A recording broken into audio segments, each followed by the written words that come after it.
Pavyzdys. Geitsas pasirenka šalį, kurioje yra didelis neraštingumo lygis, paprastai trečiojo pasaulio šalį.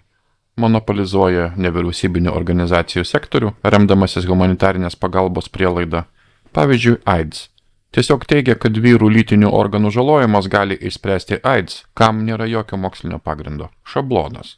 Tačiau šios pseudomokslinių bandymų serijos baigėsi papildoma žala, kurios iš tikrųjų net neįmanoma įvertinti. Manoma, kad tada nukentėjo iki 35 milijonų berniukų ir vyrų. Visa tai buvo pagrįsta tariamais tyrimais, kurie buvo skylėti kaip šveicariškas sūris. Šablonas. Neraštingi ir neturtingi žmonės yra įtikinami dalyvauti nesubrendusiose Geitso vakcinacijos programuose su klaidingas pažadais.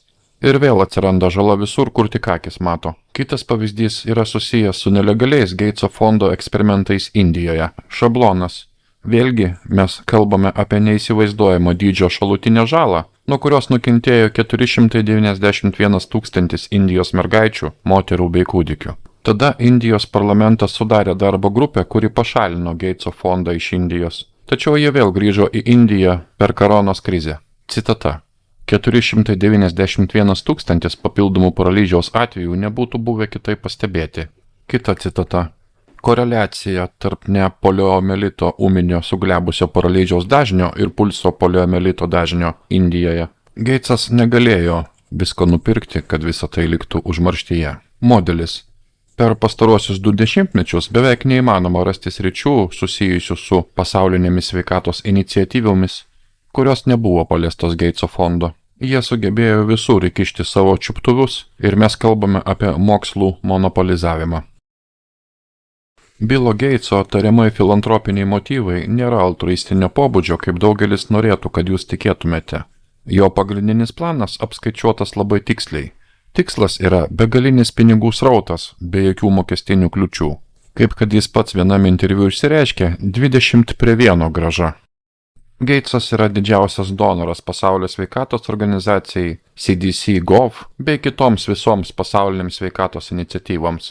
Geitso fondas yra vienintelis įtakingiausias subjektas planetoje, kai kalbama apie pasaulinės sveikatos strategijas ir pagrindinius planus. Tie, kurie gauna jo pinigus, nedvejodami gieda mantrą. Geitsas net paprašė Gavi alijanso narystės Pasaulio sveikatos organizacijos vykdomojoje valdyboje 2017 metais. Todėl įgijo sutarčių pasirašymo įgaliojimus bei turi absoliutų diplomatinį imunitetą priimančioje šalyje Šveicarijoje ir prilygsta Gavi tarptautinių atsiskaitimų bankui bei Europos centriniam bankui. Geitsui sunku išvengti smerkiančių išvadų arba apipinti savo megalomaniškus planus labiau minę džiuginančiais žodžiais.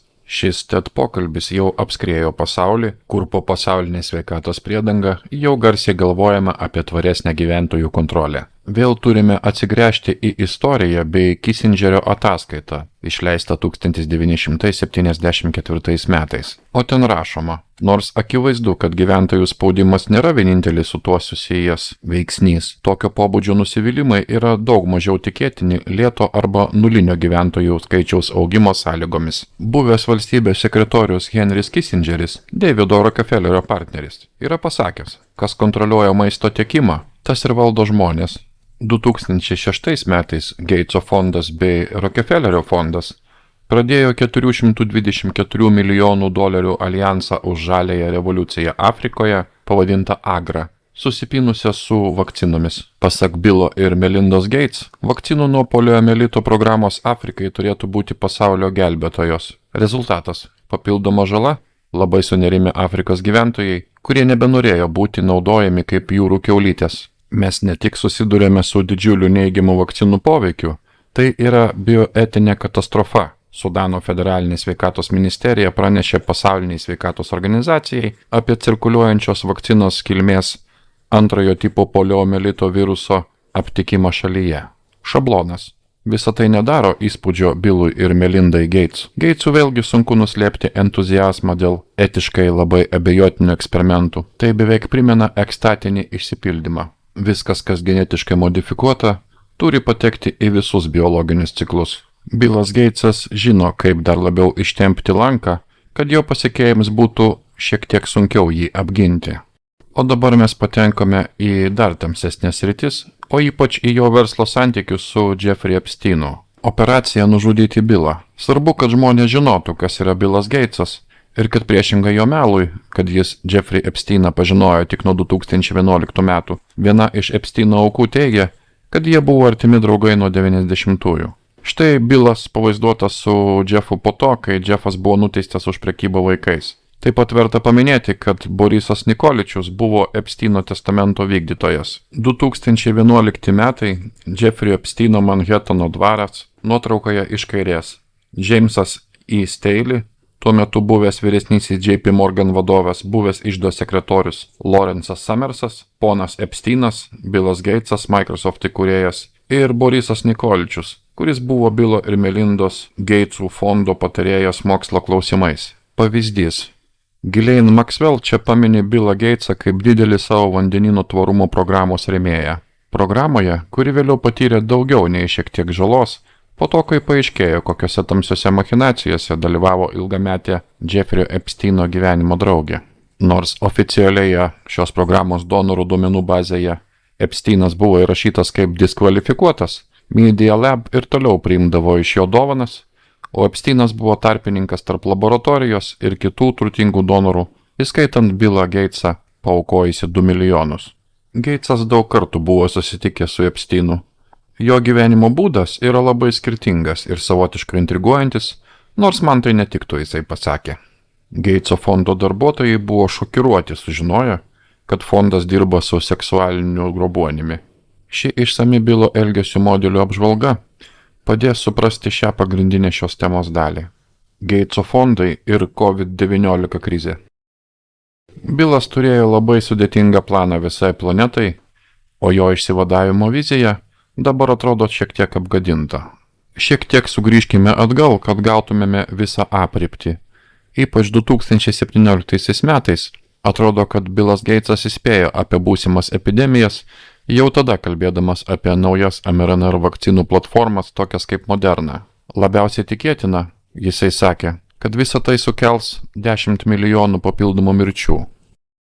2017 metais Miuncheno saugumo konferencijoje Bilas Geitsas jau piešė labai tamsų ateities paveikslą. Jis tada kalbėjo apie genetiškai modifikuotus patogenus, biologinius ginklus, gyventojų skaičiaus sumažėjimą 30 milijonų žmonių per vienerius metus dėl kvėpavimo takų ligų, visa tai buvo Hegelio dialektika. Tais pačiais 2017 metais Pasaulio ekonomikos forume Davose Bilas Geitsas jau reklamuoja savo projektą CEPI, tai yra pasirengimo epidemijoms naujovių koalicija, kurios biudžeto sąmata jau buvo 460 milijonų dolerių. Dabar naujosios mRNA ir DNR vakcinos kabutėse platformos jau yra žaidime, viskas yra paruošta tiesiog viską įjungti. Norėdami suprasti mūsų dabartinį status quo, susipynusi su Geitso fondu, turime trumpai apžvelgti Hegelio dialektą. Jeigu trumpai, tai yra sukuriama krizė, pateikiamas sprendimas jai ir pusiausvyrą tarp šių dviejų ramsčių tampa nauja norma.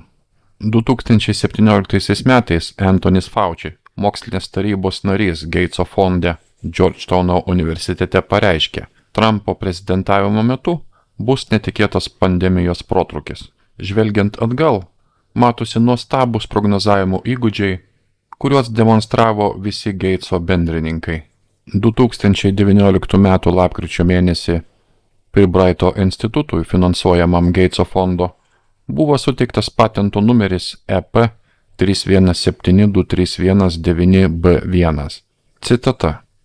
Šis išradimas taip pat susijęs su koronaviruso panaudojimu vakcinoje, siekiant užkirsti kelią ligai ir arba ją gydyti.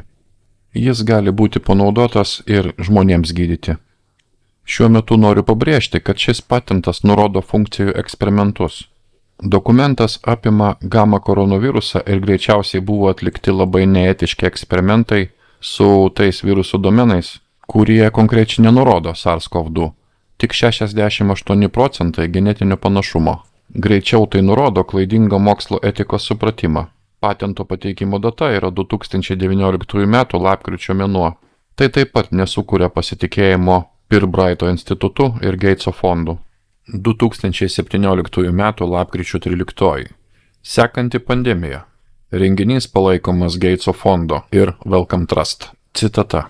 Išskirtinė minčių lyderių grupė susirinko aptarti, kaip pasaulis ruošiasi kitai pasauliniai pandemijai. Dalyvis